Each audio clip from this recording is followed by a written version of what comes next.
And what we'd been told was that there was a vehicle that drove up Mount Ballyhoo and drove off the cliff and went over the cliff, and the occupants were ejected. And they wanted us to search for the occupants. So the assumption and the belief will always start off that the occupants were alive.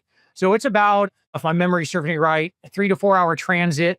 We've got to stop from Kodiak. We stop in Cold Bay. We get gas. So we had 3 external tanks. And Mojave ground, X-ray 1, ready to check. 1, 2.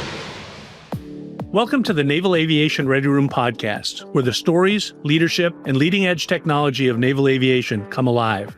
Hosted by retired Navy Captain Ryan Keyes, this podcast takes you beyond mere museum artifacts as he delves into the personal stories, pivotal decisions, and state-of-the-art hardware that define the world's most prolific aviation force. In this episode, we explore what it means to lead when lives are on the line and the mission never stops, how a pilot who began his career in the sands of Iraq became a key leader in aviation operations along the United States West Coast. Our guest is Commander Michael Ross, Executive Officer at Coast Guard Air Station San Diego, as well as working for Sector San Diego, a decorated aviator of more than 4,800 flight hours and combat-tested leadership experience in both the U.S. Army and the Coast Guard.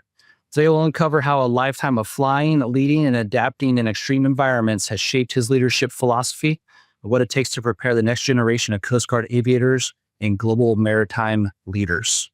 Commander Mike Ross, welcome to the Radio Room. Hey, good morning. Thanks for having me, Ryan. Yeah, this is going to be great. I reached out to Mike, or as some people know him, his call sign is Tri-Tip. And it's kind of funny because my call sign is Meat, which is Tri-Tip is a kind of cut of meat. So it's like we're almost like brothers right away. But we're actually doing this for the commemoration of the Coast Guard's birthday, which is on August 4th in 1790. But I do want to read something that Mike had sent me as well that kind of talks about the history of the Coast Guard here. So the U.S. Constitution gave Congress the power to fund a national navy, but nothing was done until threats from Barbary pirates initiated its reestablishment with the 1794 Naval Act. The U.S. Navy had been serving the nation for over 220 years. The U.S. Coast Guard got its beginnings 235 years ago when President George Washington signed the Tariff Act, kind of appropriate for today's political theater. The new republic was struggling to pay the cost of fighting for independence. To replenish those spent coffers, Secretary of Treasury Alexander Hamilton suggested imposing a tariff on imports. The legislation included construction of 10 vessels to scout out smugglers trying to evade the import tax. In 1790, the revenue marine sailing vessels were small to medium size and sported a single mast. Quick and agile, the ships were known as cutters, and they carried armed enforcers. The term cutter now describes a type of service of the boat, which is used for law enforcement of customs, border patrol. And the first 10 cutters were I like these names, the Vigilant, the Active, the General Green, the Massachusetts, the Scammell, the Argus, the Virginia, the Diligence, the South Carolina, and the Eagle. And here we are now with today's modern Coast Guard. And like I said, I didn't think it'd be better to have a Coast Guard aviator here with us today. So again, Mike, thank you for joining us. I would like to just have you kind of go through kind of your own bio on how you got to where you were today. Yeah. Hey, thanks. Well, I can start off that I was a Southern California kid growing up, Redlands, California. Always knew I wanted to be a pilot. My dad was Air Force, grew up outside of Norton Air Force Base, which is now closed, Inland Empire. So, hey, it was the traditional looking at Air Force Academy, Naval Academy, when I learned about the Coast Guard Academy, and had no thoughts of going to the Army. So graduated from high school in 95, and leading up to it, had visited all the academies. And I did a boys state program that's through the American Legion. And that's heavily recruited, or West Point uses that to recruit heavily. So I had a recruiter reach out to me, and I was a long distance runner being recruited for track and cross country. And he said, hey, if you haven't looked at the Army in West Point, a lot of our graduates, like 90% that want aviation, get aviation. So I was like, it sounds great. That was the hook. That was it. Didn't fully understand the different rank system in the Army of how commissioned officers don't fly that much, and most of the flying is done by warrants. So I wound up selecting West Point, attended there for 4 years and graduated in 99, commissioned aviation, went down to the former Fort Rucker and now Fort Novacell, went through flight training down there and graduated in 2000 as a UH-60 pilot. Came out of there flying Alphas and Limas.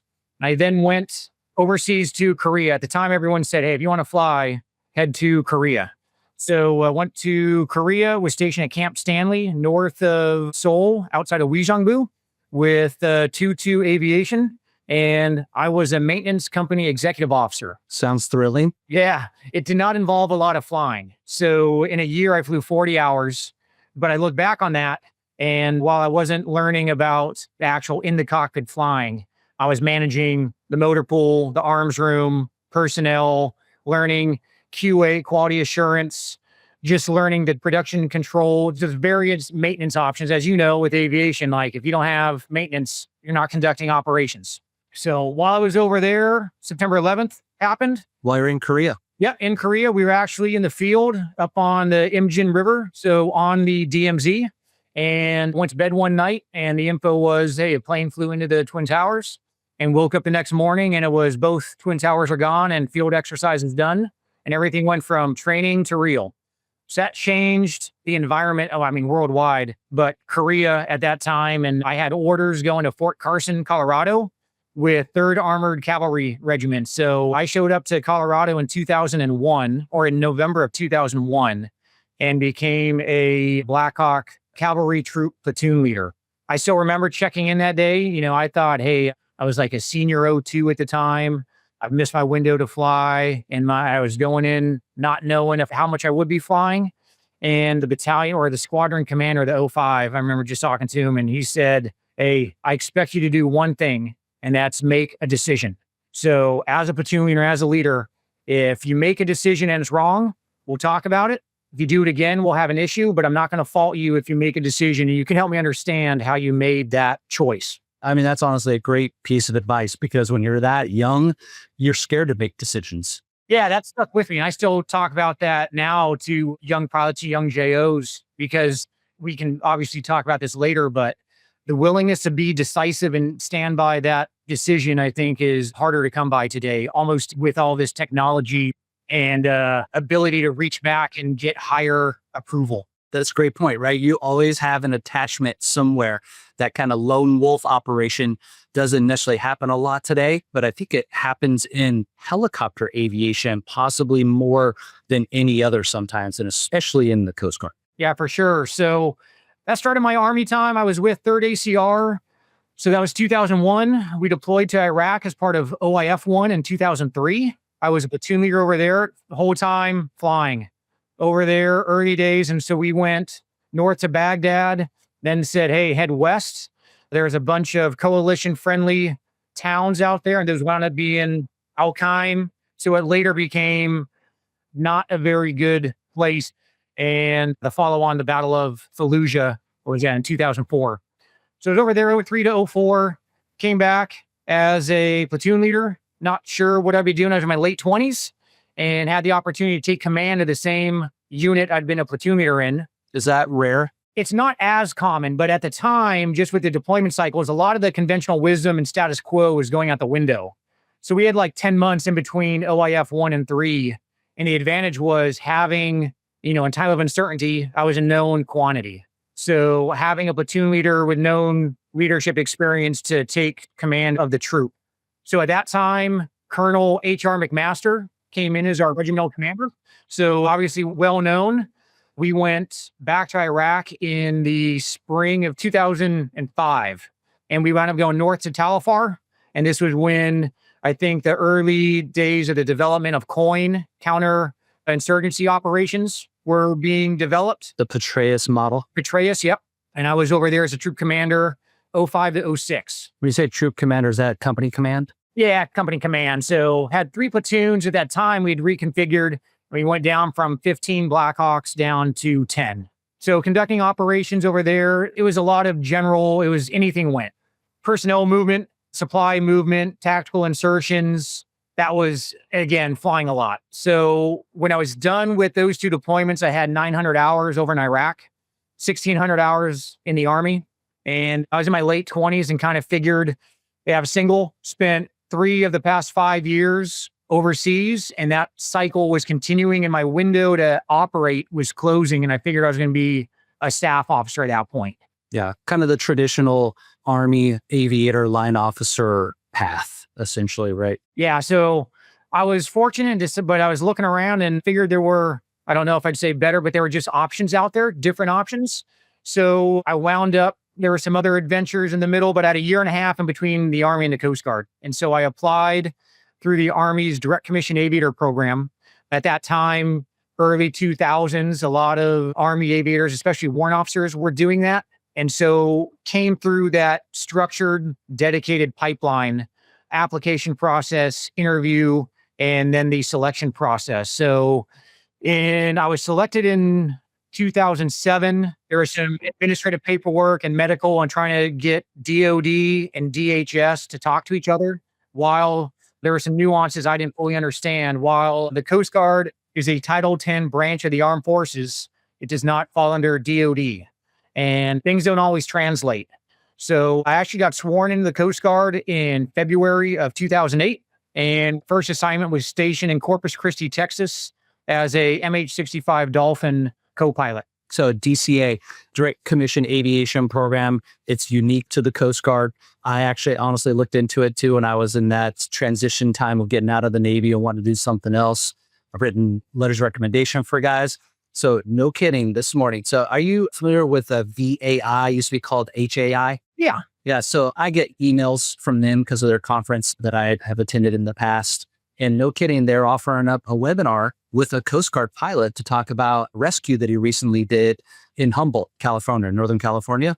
No kidding. It turns out the pilot was a JO of mine when I was the CO of the FRS HSC2 in Norfolk, Virginia. So I signed up for the webinar. So actually I'll be able to listen to him now. So, but again, another example of a DCA. So AI couldn't tell me this because I looked up how many DCAs are there or how many do they take a year. I don't know that. And AI didn't spit anything out. Although it did tell me there's only 800 pilots in the Coast Guard. I was really surprised by that. I don't know if that's totally accurate or not, but if it's true, I was pretty surprised that there's that few Coast Guard aviators.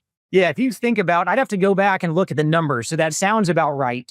When you think about the size of the service in aviation, we have roughly 100 MH-65 helicopters. So 100 of those, we've got, numbers vary, 45 to 48 MH-60 Tango Jayhawk helicopters. So we had 45 helicopters roughly in my Army squadron in a battalion. There's more than 48 helicopters sitting over North Island on the ramp. We have 48 across the entire fleet going from Alaska to Puerto Rico. Yeah, the scale is just different, right? Missions are different. Yeah. So you tend to know it's a very small community. You tend to bump into, if you don't know everyone, you tend to know of everyone. Reputations go a long way. So there's pros and cons to it. So when we had first thought about doing the podcast and having Mike on here, it wasn't necessarily for, like I said, commemorating the Coast Guard's birthday. My initial thought was title of Real Wings of Gold, ?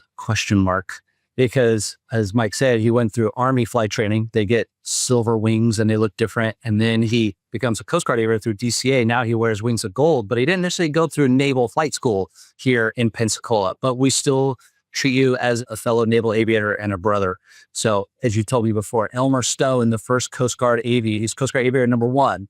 He was actually naval aviator number 38. I did look that up. So there you go. But like I said, throughout the history, Coast Guard and naval aviation, 100% connected, right? Because all of naval aviation, primary and advanced flight training, if you're not a DCA, is done here in Pensacola or in Corpus Christi, one or the other, depending on what platform you're going to fly. So going to the Coast Guard, what did you get told you're going to be a 65 guy? And were you disappointed that you didn't continue flying the Blackhawk, Seahawk, Jayhawk, whatever hawk you want to call it? Or how did you kind of accept that and then kind of turn your experience from Iraq in the 60 going to now to Coast Guard 65s? So when I came in that program, I knew I was told you've got a slot. It's going to be flying at H-65s in Corpus. So I knew it as soon as I was selected. As I applied, I didn't. So once they told me, and they told me in August of 2007, I took the weekend. I was actually out here in California to go dove hunt, visiting family. Took the weekend, obviously the choice and decision I made and haven't regretted it since. And that was reporting to Corpus. When I showed up there in 2008, I had to wait See, I got there in March, April, and I started my 65 transition in August. And that was in Mobile, Alabama.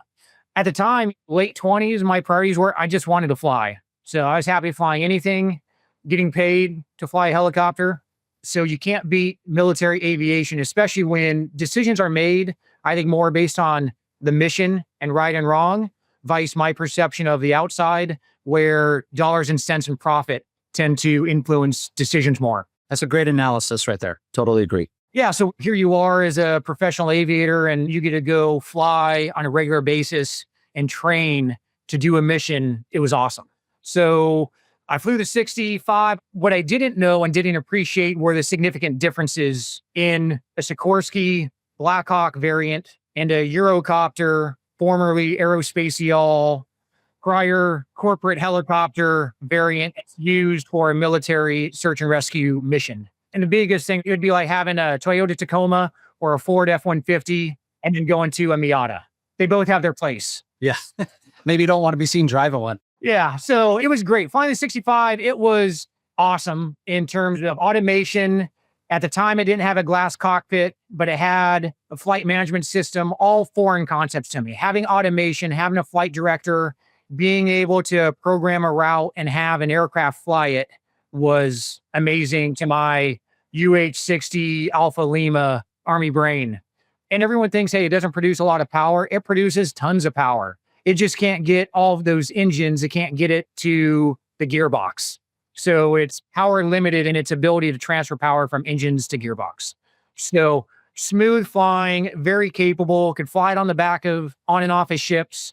But what you always are doing, you're always operating at max performance. When you take off, you're at max gross weight, you got max bag, you're pulling max power, especially if it's hot and humid. Fortunately, we're operating at sea level in a lot of places, but that's not always the case. So power management becomes huge and you have to stay ahead of the aircraft. Don't put it in a bad situation. Yep. Over torques are common. I always prided myself that I managed not over torque that aircraft in 2,500 hours, but I think it made me a better pilot in having a power limited aircraft and having to stay ahead of it. It obviously took some learning and Corpus was a great place to learn. And again, that wardroom, it was really cool going from what I experienced in the Army of a very tight-knit, small unit, and especially in a combat environment, to a what I would call small unit organization, small wardroom. We're talking 12 to 15 helicopter pilots. We had 3 H-65s. You knew everybody. You're standing duty with them. So very good interpersonal relationships and that camaraderie was there. That's interesting dichotomy, though, between a unit that is brought together through combat. So how many pilots would you have in your troop? We'd have roughly 30 in the troop. And that's line officers and warrants. Correct. Yeah. And then we would have a number of our maintainers as well. Right. And so you guys, though, were kind of brought together under the stress of combat and deployments. But then when you go move to the Coast Guard, you're almost kind of forced to be together closer as well, but just because there's so few of you. Correct. And you're standing to duty. I mean, your real world operation is domestic. So you're standing to duty. And the biggest thing I noticed when I came from the Army to the Coast Guard, you walked around the hangar deck, everyone was smiling. Attitudes were great. This was in 2008.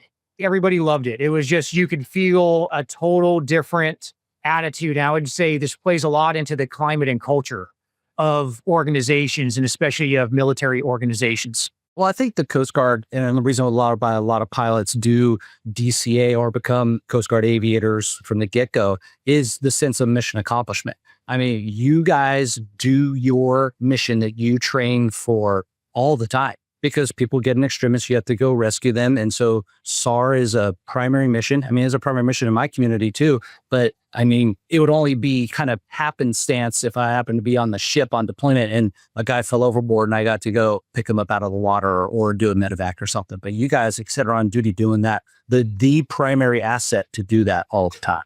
Yeah. So I've been fortunate to have had such positive experiences with it and have a diverse, I guess, duty assignment. You asked before about DCAs and how many there are. I'd say when I came in 2008, when it was kind of peak of the deployment and OIF, the Global War on Terrorism, OEF, we probably had 40% of Coast Guard aviation was direct commission aviators. And it was a dollars and cents thing. Coast Guard needed pilots, and a fast way to do it was to piggyback off the other services. And it happened to be that at the time, Army Aviation, the obligated service for flight school, was 6 years. Other services were 10. Now Army's 10. So I'm curious to see how that changes the makeup. Today, if I had to estimate, I'd say it's about 20% direct commission aviators in the Coast Guard. And that's just anecdotal, I guess. I don't have any numbers to break it up other than what I'm seeing. Yeah, I'd have to ask some people I know. So just to clarify, my winging commitment was 7. So that was, I graduated from Navy in 1995, got winged in October 97. So 7 years after that, I think at the time jets were 8. And I think they actually still are the same for us. But you're right. So when my son, who just recently graduated from West Point, did not want to go aviation, it was second, I think, on his list of third, only because of that 10-year commitment. I mean, that was huge. That just changed. Someone will have to correct me, comments, or I'll search it. I think that only changed within the last probably 5 years, I think, as it went up to 10. But yeah, that's kind of a deterrent. But they still fill, I mean, they had 99 aviation slots in his class, and they filled all 99. It's like they were short or anything like that. But you're right. So now that people are having to commit to stay longer in other services, is that going to deter them now from going in transition to the Coast Guard? It's a great question. Yeah. So, hey, let's fast forward real quick, because I do want to get to some awesome experiences that you've had. So after you left Corpus, did you go to Kodiak at that point, or you went to Mobile? No, I went to Kodiak first, flying the 65 up there. So Kodiak is, people will debate this within the Coast Guard, but it's the largest operational air station. So located on Kodiak Island. At the time, it had 3 airframes, C-130Hs, MH-60 Tangos, and MH-65 Delta. And so it was, I think we varied between 4, 5, and 6 60s, and then we had 4 65. So being up there as a 65 pilot, our mission, it was really a subunit within the air station. It was called ALPAT, Alaska Patrol. And so our mission, they had a little motto, our mission is fishing. It was, we deployed on the back of cutters in the Bering Sea for 30 to 45 days. And it was patrolling the maritime boundary line, operating inside the U.S.'s economic exclusion zone, and monitoring, helping the surface fleet, the cutters, patrol the active fisheries up there. And as a bonus would be when we got to execute SAR or medevacs. And a lot of those were just due to the remote nature of Alaska, or when mishaps would occur on fishing vessels. So I may have missed it. So did you go and leave Kodiak and then would fly out? And so doing law enforcement, which is what the Coast Guard's primary mission has actually been surface-wise since the beginning. So would you deploy on board the cutters, or would you just fly out and support them where they were, do your mission, and then come back? We would do both. Cutters would come through, transit through, and they would operate vicinity of Kodiak, and then we would do a warm-up with them, several days of flying, getting our reps of deck landing quals, and then we would deploy on the back of them, and they've got a hangar. So land on the back, it's much smaller than the Navy ships there, and the Navy flight decks, and then fold the blades, push them in the hangar, store them there, and then each time we'd fly, unfold the blades, go through our checks, and then launch. How long were those times on board? Normally a couple weeks? Total deployment would be roughly a month, but 2 weeks, it would be, longest we'd go would probably be 2 weeks between shore breaks, pulling into port. That's awesome. So then you did that, and then where'd you go after that? So 2 years up there in Alaska, then went down to Aviation Training Center Mobile. Our equivalent, that's where we do our advanced aircraft quals. So when people are after flight school, Pensacola, they go to Mobile. So as a flight instructor down there in the MH-65 branch, did that for 3 years. And on my way out, you call it swindled, I was able to work essentially a no-cost MH-60 transition for the purpose of going back to Alaska. Yeah, that's how bad you wanted to go back. Could you not go back as a 65 pilot then? I could have. I would say this is where it gets into, did I want to? So I go back to a mentor of mine. He'd been my ops boss in Corpus when I first checked in with him, probably on day one. I mean, this guy, impressive 40-year service. He enlisted in the Army as an E1, worked his way up. He was in 75th Ranger Battalion before as a regiment. Only Desert One vet I know. So he was riding dirt bikes and ran when all that happened. Then he went Army warrant, came over the Coast Guard through officer candidate school, OCS session, worked his way up to 06. And he was actually the CO commanding officer in Kodiak when I went back the second time. But on day one on the in brief, because he followed the same route, he came in as a 65 pilot and he said, hey, you need to go to Alaska. You need to transition to the 60. You need to fly 60s in Alaska. So a bulk of my time in the early Coast Guard was trying to transition to 60s to go fly in Alaska. It's what I considered the major league or the big leagues of search and rescue, and figured if you want to be a Coast Guard helicopter pilot, I would say the best place to do it is in Kodiak. So I remember when I was looking at DCA, and we had a former Navy guy, he transitioned DCA, and his thing, at least the legend, was no new pilots go to fly on Kodiak. Is that true, or is that just a legend? You have to go fly somewhere else at another air station, then go to Kodiak as a second tour? Correct. Yeah. So the rule of thumb is no first tour pilots go to Kodiak, and only second tour. There's rare exceptions where they will take someone with experience, and most it'll be direct commission aviators that have Alaska time, either flying in Fairbanks or Anchorage area, and they'll take them to Kodiak. But it's just such a different beast, even going from Army to Coast Guard, flying over land, flying over the desert, to flying low over the water, no terrain, low illumination, just very different experiences. And then to take that and do it in Alaska is like the next step up. So the reason they don't send the junior pilots to Alaska is they want you to learn the mission and learn the airframe in the lower 48. And then you go to Alaska and you develop that operational risk management.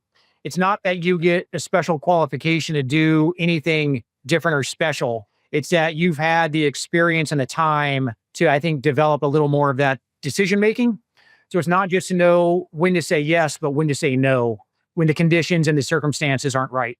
Wow, that's a great perspective. Did you have an example of that? Yeah. So the second time I was up there from 17 to 21, and back up for just a second. When I transitioned to the aircraft, I went up there as a co-pilot. So I had all the Coast Guard experience, went back up as a co-pilot in the 60, and I had been a prior Alaska guy. So I had to go through the training syllabus all over again. It's one of those things. There were days I'd scratch my head being 10 years in the Coast Guard. I'm right back where I was, a co-pilot in a new aircraft. Is this worth it? Yeah, but it was beautiful. Loved it up there. But when I upgraded, became an aircraft commander, got launched on a SAR case. Now this was a daytime one. Daytime, and it was going from Kodiak to Dutch Harbor. And what we'd been told was that there was a vehicle that drove up Mount Ballyhoo and drove off the cliff and went over the cliff, and the occupants were ejected, and they wanted us to search for the occupants. So the assumption and the belief will always start off that the occupants were alive. So it's about, if my memory serves me right, a 3 to 4 hour transit. We've got to stop from Kodiak. We stop in Cold Bay. We get gas. You guys triple bubble at the time? Like 3 external tanks? Yes. So we had 3 external tanks. That puts our range about 500, 600 miles. So as we're transiting down on our way to Cold Bay, we get the call that, hey, they found the occupants. They're deceased on the side of the mountain. And my assumption was, great, I can stop here at Sand Point, get gas, RTB, and we'll have our SAR crew back at Kodiak to continue standing duty. Soon it was told, no, continue to Cold Bay. In Cold Bay, we've got a little forward operating base, and to call back to the command center at end. So I land in Cold Bay in the afternoon, and we then have this decision discussion. And fortunately, this was one where most of it took place on the ground. But I'm told, hey, this mission is outside the scope of policy of 3710 and warranted risk. And we were being told, you can go to Dutch Harbor and your mission is to recover bodies. And they knew that the 2 of the 3 occupants, one of them jumped out and was alive, but the other 2, one was 300 feet from the top of the mountain and one was 300 feet from the bottom. And it was about a 900-foot face or slope. They couldn't rappel in at the time. And so I'm being told, take your crew, take your rescue swimmer, do a vertical surface deployment and recover the bodies. Now, this is outside of our warranted risk. First, that we aren't saving a life. And second, vertical surface deployments are one of our more challenging missions and evolutions. Even though it's not over the water, you've got a lot of turbulence. You're putting a swimmer down that we can't disconnect from the cable because we just classify any surface that a swimmer could fall from as a vert surface. So this was very steep, scree. It's putting our swimmer at risk. So I'm having the discussion with the ops boss who is asking for, hey, you're approved to go on the mission. Go. What's your thoughts? And that's why I pause and making sure I understand what's being asked of us. And I'd already spoken with the crew and they're a swimmer. This is times where you have to have the decision where our swimmers they're pre-wired. They're cocked to say yes. They're motivated. It'll always go. I think that's our job as pilots in command and aircraft commanders at times to protect our crew, protect them from themselves. And the swimmer said, hey, he could do it, but he said the challenges that he'd have. Lifting, dead weight, and you got to think, and doing this, I'd be asking a swimmer to put a body strapped to them, and it was a teenage victim, strap them to their chest and hoist them up. You got to get the horse collar around a lifeless body. Yeah. And you start to think about the CISM, the critical incident. You start to think about the emotional exposure.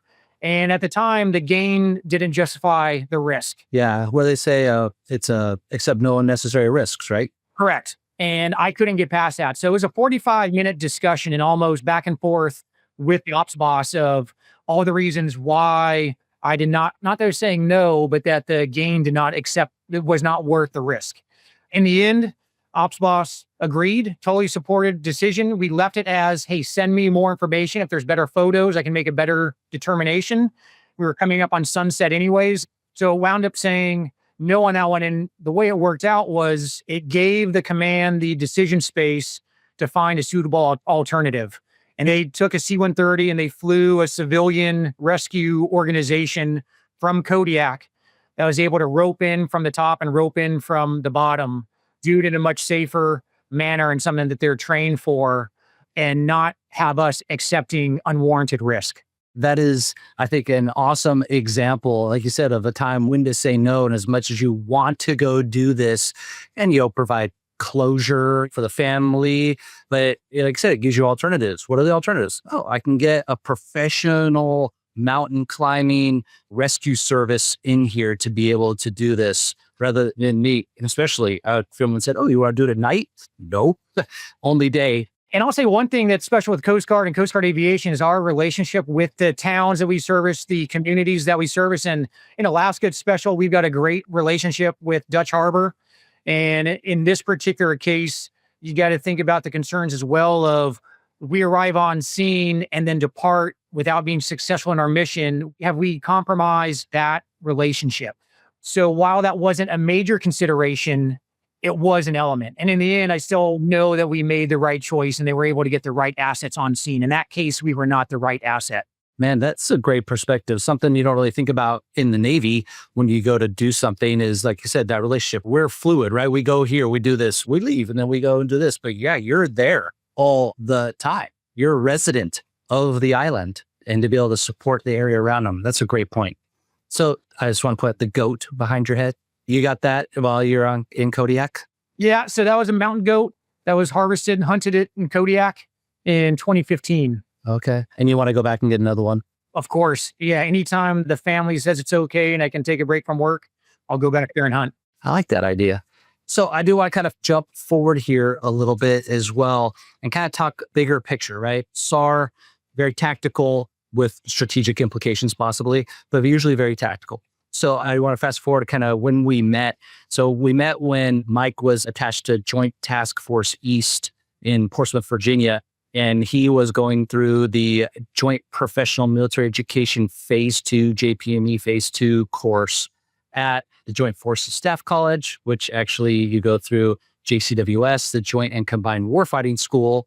And JPME 2 is a requirement for officers to become what's called a Joint Qualified Officer, a JQO.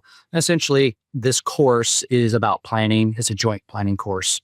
So Mike just happened to be a student in one of the seminars I was teaching in. So that's how we kind of connected. But I want to kind of ask you about your time on the staff and what you saw there, big picture on the East Coast. And then from there, roll into now kind of what you do here in San Diego, on the West Coast of Sector San Diego. Yeah. So the mission of Joint Task Force East, it was a DHS Joint Task Force, kind of unique in the fact that we were a planning cell. We did not have any operational assets attached to us. So when you're managing a joint task force or part of a joint task force and you don't actually own the assets. It's got a unique challenge to it. But the mission was to secure the maritime approaches and the Southeast maritime border. And it was focused on, if you think of Puerto Rico as the hub, the Lesser Antilles. So we focused on the East Carib, pretty much running from Puerto Rico down to South America. And it was an area I wasn't familiar with, very complicated when you look at the jurisdiction, when you look at the territorial boundaries. You've got a lot of interest down there. You've got the French, the Dutch, the English, the US. We all have interests. Really, for international joint operations, there's a lot of focus in that area. I was a deputy J5 planner, kind of looking at the bigger picture of strategy. And I'd say in my early aviation days, I never thought about strategy. It was like, you'd like to go fly, you're focused on the tactical aspect. And as I learned going through Joint Forces Staff College with you, was strategy gives our tactical actions purpose. And I think that was one of the biggest things I took away. You learned something. Yeah, hey, you're a great instructor after all. Oh man, thanks. Appreciate that. Yeah, so it was interesting to see that in that DHS Joint Task Force, it was made up of Coast Guard, Customs and Border Protection, Air Marine Operations, and HSI, Homeland Security Investigations. So you had a maritime aspect, CBP had that same maritime, and then HSI is the investigation. Very different authorities. And this is what sort of highlights to me the advantage of the Coast Guard and Coast Guard Aviation is that Title 14 law enforcement authority, that posse comitatus does not apply to the Coast Guard. So where the Coast Guard can affect, it's got an international role and it's got a domestic role in enforcing laws. Like, so we always have what we'd consider the sacred mission, the sacred trust, and that's search and rescue for the public, saving life at sea. And number one priority there. And then having that law enforcement piece. So having that strategic understanding and going through JTFEs helped me understand strategy a little bit more, the bigger picture, how everything is nested from national security strategy down to our maritime operations coordination plan at the time, how everything sinks in. And then, as you mentioned, it led into, that was a 2-year assignment, now stationed San Diego, and we have the Southwest border as a new focus. And you can almost take the strategy and the lines of effort and translate them from the East Coast and put them on the West Coast. What are we doing? Hey, we're trying to create a non-permissive maritime environment in order to secure the homeland. And for the Coast Guard and us, that's our maritime border and our maritime approaches. And we're doing that synchronized operations, shared intelligence, and partnerships. And so down here, we've got 3 Coast Guard H-60s that are organic. We have 165 from San Fran that's down here operating. We do joint operations with the Navy and CBP to have that layered, persistent coverage in the maritime environment. That's awesome. Is there a Joint Task Force West? No, so there used to be, and there's a lot of changes now. So it's even difficult to keep up with the number of new organizations that are being stood up. So there are new JTFs that are being stood up, just not in the same. I'd have to look to see who's composing them and really who their composition and location and what those missions are. I got it. But essentially, Sector San Diego is almost kind of a JTF, or at least supports whatever that JTF is, right? Like I said, with your assets, your logistics, communication capability, all that stuff comes from Sector San Diego, and that's the Coast Guard's input essentially to that Joint Task Force. Yeah, I'd say definitely for our district, like this is the center of mass, the main effort. It's where the focus and attention is. So assets are flowing. We have increased assets flowing down here, surface and aviation, focused on that maritime threat. And I told you earlier, the day started off early. So I live at the lighthouse. So that's the famous stairwell from the first Top Gun movie where Viper and Maverick are walking up it, right? Yeah. So I live in Viper's Top Gun house. Man, that's not bad. Yeah, it's okay. The view's great. Unique things happen here and interesting. So woke up at 4:30, foghorns going off. Don't know if this was related to what happened. Go outside. We've got flashing lights. There's Border Patrol agents on the property. Migrants landed literally down in the tide pools, and Border Patrol was tracking them, wound up interdicting them, finding them. But what it is there's personal watercraft jet skis that are used to smuggle humans, human trafficking. And it's much less of a migration issue and much more of a smuggling trafficking issue. Criminal issue. It's criminal. And where the concern is, I mean, this is a safety of life issue. This is much less of a law enforcement. We don't want people dying in the surf. And the Pacific, Charlie, don't surf. yeah, unlike the Southeast, Pacific, cold water, strong currents, big seas. I think, again, I'm sure someone will argue, but much less predictable here. And the Pacific Ocean is going to do what the Pacific Ocean wants. And so when we've got transnational criminal organizations that are dropping humans in the surf and they're not all surviving, it becomes a more of a humanitarian life-saving issue. And of course, there's a law enforcement nexus, but that's our concern. And I'll tell you, the other night I was flying traffic pattern down in Imperial Beach. I'm sure you know it. Oh, yeah. Love IB. In the crosswind, we happened to see a jet ski coming from south of the Maritime boundary line, called it back to our command center. And that's a big thing, is a period of time. I mean, it's got to be immediate. So they were south of the airfield, headed northbound, riding along the surf. And our sensor operator brought up the FLIR, the forward-looking infrared camera, trained it on the jet ski, and we called it into our command center, and it wound up interdicting illegal alien drop-off. So it happens on the daily. I've been shocked by that, where I was Corpus, flew down there for 4 years, never saw it really firsthand. GTF East, we were removed, never saw it firsthand in the Caribbean. I knew it was going on, but here it's a regular occurrence. But I'll tell you, with the increase of flow and increase of assets, that the success rate for interdictions has skyrocketed, while the success rate for the drop-off has plummeted. Wow. That's great to hear. I can't believe that. That dude, hey, look at that. Let's call that in and we'll get someone to do that. It's funny. I had a similar experience. So I was a FRS instructor at, is now defunct squadron at North Island HS-10, flying H-60 Foxtrots in hotels. And I'm in the pattern, Imperial Beach, 2-7, right? I mean, the wind's always out of the west in San Diego. And we're on short final. And they say, I know, we see people crossing the runway in front of us, a family of 2 parents and 2 kids. I mean, this is in 2003.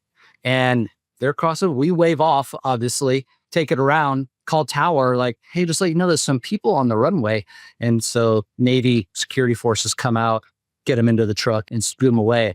But dude, it's been happening for forever down there. I mean, go fly east along the border and the wall eventually ends. Well, at least it used to, once you get closer to El Centro and Mexicali and stuff like that. But that's doing your job while you're just bagging some touch and goes down in Imperial Beach. Man, that's pretty cool. So kind of coming to the end here, we talked a lot about leadership today. Is there anything else you'd like to leave with them kind of on a leadership perspective before we take a break? There's been a couple points. Fundamentals, I think, are key, and fundamentals in everything we do, whether it be as aviation at aviators or as officers. I always believe, lead by example. Don't walk past a discrepancy or you've set a new standard. And one of the challenges I find is, like, hey, I think as a young 20-something, as a young JO, you don't think, hey, why does it matter how my uniform looks, how my boots look? And it's like doing those little things. And I was trained in safety in the Coast Guard. So I was a flight safety officer. Learning, and one of my instructors had said, hey, pull the weeds when they're small. And he had this whole story about a garden. But it's pull the weeds when they're small. And I think we find that a lot of times, whether it be safety, where it's you want to have a lot of low impact mishaps and you report those. And when you see a unit that has a lot of class Charlie or class Delta, a lot of class Delta mishaps, that's a healthy unit. And I think it's that thing of addressing issues before they become major issues is vital. And that's hard because it involves conflict. And that's something, we're talking about Army and Coast Guard, very different cultures. I think maybe DOD, I'll speak to Army, at least the time that I was in, much more confrontational. And Coast Guard, we're so close and it's so much more personal that confrontation's hard, but doing the right thing's hard. And I think that, as an instructor pilot, we're very quick. We will note what the mistakes are making, not to celebrate those mistakes, but so they don't make them in the future and makes them better. I think that's a key thing, is that lead by example and don't walk past discrepancies.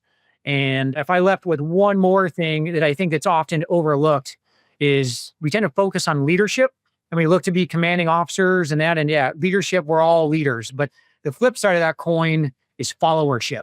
And there's an Air Force article. I think if you were pretty Google Air Force followership, 10 things to do. It's 2 or 3 pages, great read, but it talks about the followership aspect of being a leader. And that's where, here's the XO. It said that the commanding officer leads the unit and the executive officer runs the unit. And so I view it as, hey, that's my job to translate the CO's vision into reality. And I think that's a key thing of learning how to be a follower as well. And that is a shared vision. Hey, it's okay to have a disagreement behind closed doors, but then when you come out and you give your butt sir or butt ma'am, your lockstep, you give a unified front going out there and having that deliberate, unified message. So definitely you start to find that, hey, I think we all agree leadership is hard in every aspect. There's things that we want to do it in aviation, flying in the cockpit. We got to do it outside the cockpit as well. But if you stick with the fundamentals, whether it be leadership or flight principles, it sets you up to do the more advanced and the harder things later. Man, I 100% wholeheartedly agree. I think that's a great summation of leadership for sure. It's funny you mentioned that about being at XO, because yesterday I get the opportunity once every few weeks to sit in front of prospective XOs who are coming through a school here on NAS Pensacola for the School of Aviation Safety. And the CO of the unit is a friend of mine. And so he says, hey, they get essentially a panel of 06s. I'm the only retired guy. The other 5 or 6 are all still in. And we open it up for questions. And one of them asked, about being an XO. And I said, your job as the XO is to support the CO and to run the squadron on a daily basis. Have you ever heard of the idea of inside the wire, outside the wire, kind of when it comes to running a squadron before? So the CO is outside the wire running. He's the one talking to everyone, building relationships along with our command master chief. And then inside the wire is the XO, the department heads, the maintenance master chief, probably the CNC as well, and running the squadron on a daily basis. And that's how, you got to work together. So I think your story was fantastic. It's great. All right, man. I think that's it. It's been fantastic. No, I appreciate the time here. Yeah, definitely the opportunity to speak with you and always good to catch up. Thank you for joining us on this flight through history and innovation here at the Ready Room. We hope today's episode inspired you with new insights and the incredible stories that make naval aviation so extraordinary. If you enjoyed the journey, be sure to subscribe, leave a review, and share the podcast with your network. It helps us reach more listeners like you. Don't forget to visit the National Naval Aviation Museum in Pensacola, Florida, or explore our online resources at navalaviationmuseum.org to dive deeper into the stories we've shared. Follow us on social media for updates, behind-the-scenes content, and a sneak peek at upcoming episodes. Until next time, thanks for listening to Ready Room. See you on the next flight.